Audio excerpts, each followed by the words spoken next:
Hello दोस्तों, आप सभी को हरी फ़ोन रिपेयर में स्वागत है।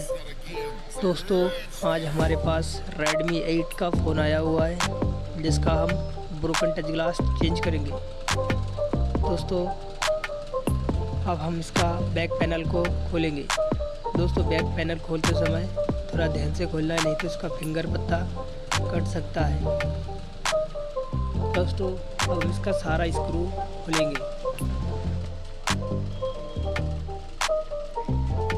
दोस्तों, हमारा सारा स्क्रू खुल चुका है। अब हम इसका कैमरा, उसके बाद LCD, बैटरी का फ्लक्स खोलने के बाद इसका मदरबोर्ड को बाहर निकालेंगे।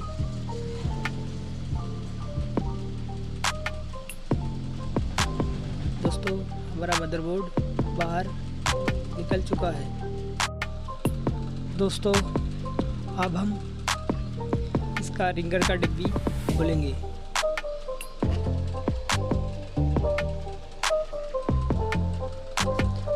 फाइनली दोस्तों, हमारा रिंगर का डिब्बी खुल चुका है। अब दोस्तों, फ्रेम से LCD को बाहर निकालने के लिए हम ऑयल का लिक्विड हल्का हल्का साइड से डालेंगे। दोस्तों, लिक्विड हल्का डालना, नहीं तो LCD में जाने का रिस्क हो सकता है। अब दोस्तों, हम हॉट प्लेट के ऊपर इसे 5 मिनट तक हॉट करेंगे। अब दोस्तों, हम इसे ब्लेड की सहायता से निकालेंगे। दोस्तों, ये हमारा इसमें गैप बन चुका है। अब दोस्तों, हम ब्लेड की सहायता से इसे निकालेंगे। दोस्तों, टच ज़्यादा टूटने की वजह से ये ब्लेड से निकल नहीं रहा है। दोस्तों, हम अब ओसिया के जो पन्नी होता है उसकी सहायता से हम धीरे धीरे LCD को फ्रेम से बाहर निकालेंगे। दोस्तों, LCD निकालते समय थोड़ा ध्यान से निकालना, नहीं तो LCD ब्रेक हो सकता है। बस LCD निकलने ही वाला है। इसका टच ग्लास बहुत ज़्यादा टूटा हुआ है, इसी वजह से निकालने में थोड़ा दिक्कत हो रहा है।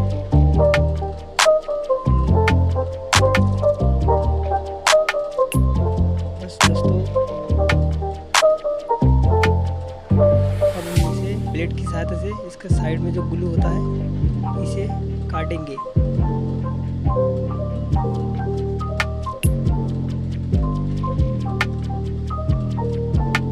दोस्तों, इसमें थोड़ा फॉर्म को लिक्विड लगा लेंगे कि इसके साइड में जो ग्लू है वो छूट जाए। दोस्तों, फाइनली हमारा LCD बाहर निकल चुका है।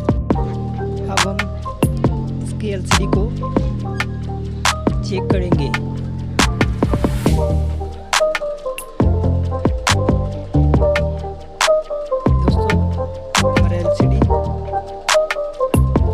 परफेक्ट है।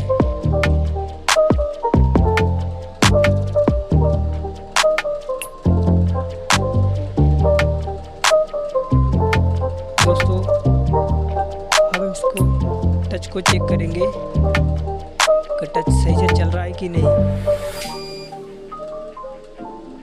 ये देखिए दोस्तों, हमारा टच भी सही तरीके से वर्क कर रहा है।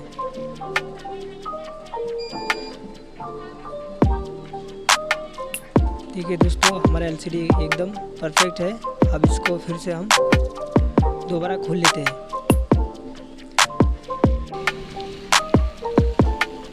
अब हम LCD के ऊपर लेमिनेशन का जो पन्नी होता है वो पन्नी चढ़ाएंगे।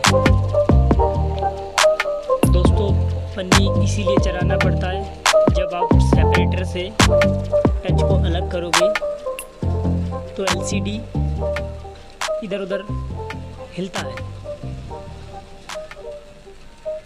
दोस्तों, अब हम LCD को सेपरेटर के ऊपर रखेंगे।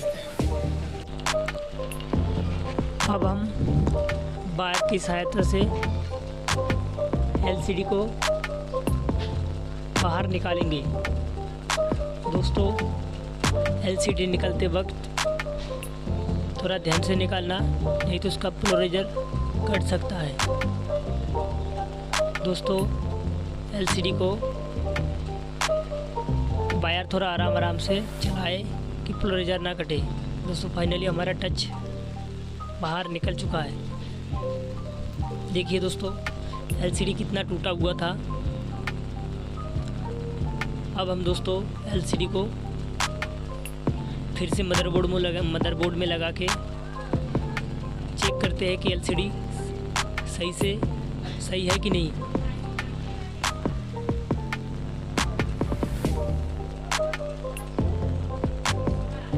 देखिए दोस्तों एलसीडी एकदम परफेक्ट निकला है।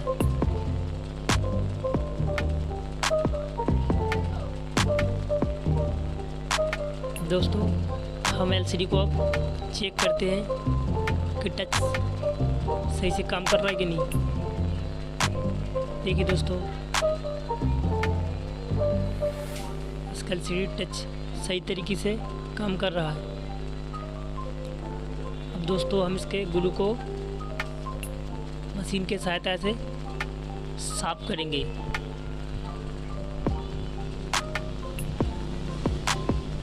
दोस्तों वीडियो थोड़ा फास्ट फॉरवर्ड किया हुआ है, नहीं तो वीडियो बहुत लंबा हो जाएगा।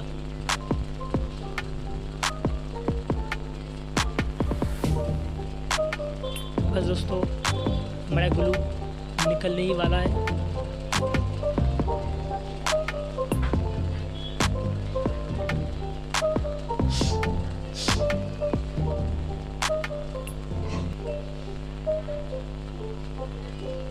दोस्तों ग्लू सारा निकल चुका है।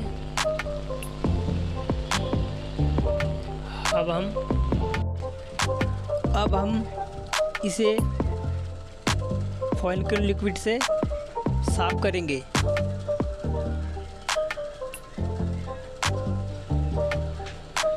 दोस्तों एलसीडी को जितना बड़ी तरह से साफ करोगे इतना बढ़िया उसिया लगेगा इस पे। दोस्तों अब हम एलसीडी को आपको दोबारा चेक करवाते हैं।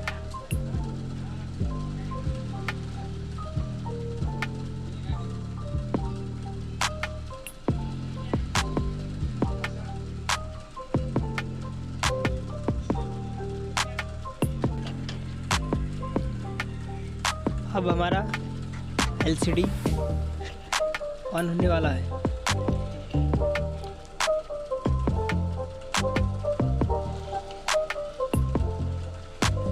अब हम एलसीडी को चेक करते हैं कि इसका टच सही तरीके से काम कर रहा है कि नहीं।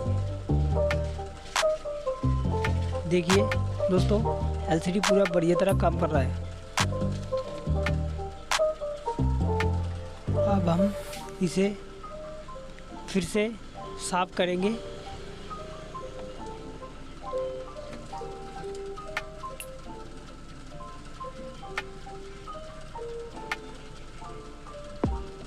दोस्तों अब हम एलसीडी को फ्रेम में लगा लेते हैं। ये दोस्तों हमारा रेडमी 8 का उसी वाला टच ग्लास है। अब दोस्तों इसे लगाने के लिए साइड से देख लेना कि इधर उधर ना हट जाए, नहीं तो एलसीडी को फिर से दोबारा अलग करना पड़ेगा। फाइन दोस्तों अब हम इसे पंचिंग मशीन में ले जाते हैं।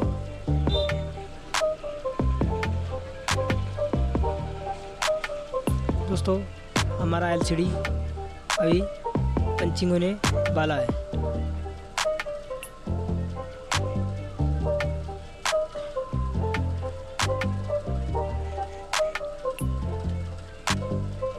देखिए दोस्तों कितना बढ़िया तरीके से हमारा एलसीडी पंचिंग हो चुका है। अब दोस्तों हम बबल रिमूवर में इसे 5 मिनट के लिए रखेंगे कि इसके जो एलसीडी में बबल आया हुआ है वो बबल 5 मिनट में सारा निकल जाएगा। ये देखिए दोस्तों हमारा एलसीडी पूरा एकदम परफेक्ट बन चुका है। ये दोस्तों इसे देखते हैं।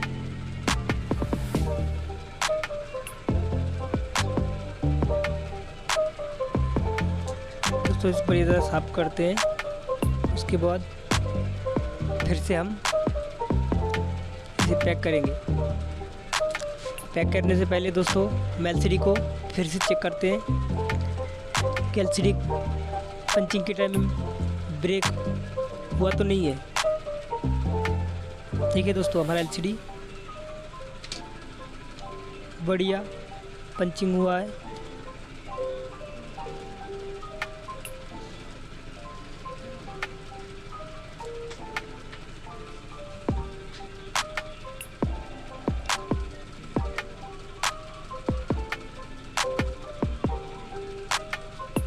अब दोस्तों हम इसे चेक करेंगे।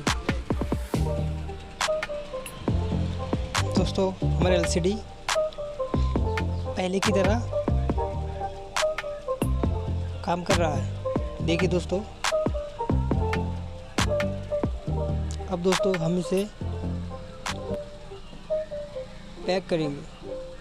दोस्तों पैक करने के लिए फ्रेम के चारों साइड में सही तरह से ग्लू लगा लेना है, जो टच का ग्लू होता है। दोस्तों हमारा चारों साइड ग्लू लग चुका है। अब दोस्तों हम एलसीडी को फ्रेम में फिट करेंगे।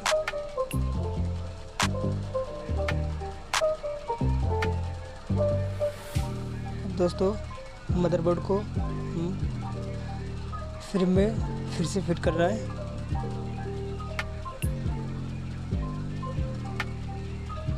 दोस्तों वीडियो थोड़ा फास्ट फॉरवर्ड कर दिया। अब दोस्तों इसमें स्क्रू जहाँ जहाँ से पेच खोले थे और सारा पेच लगाना है।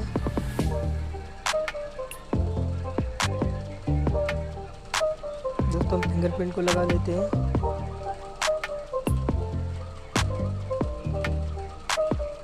फाइनली दोस्तों हमारा एलसीडी पैक हो चुका है।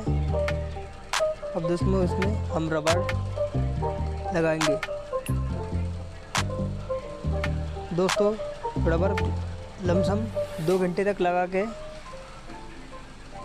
रख देना होता है कि जो ग्लू हमने लगाया एलसीडी और फ्रेम के साथ वो सही तरीके से चिपक जाए। दोस्तों हम इसे थोड़ा साफ कर लेते हैं।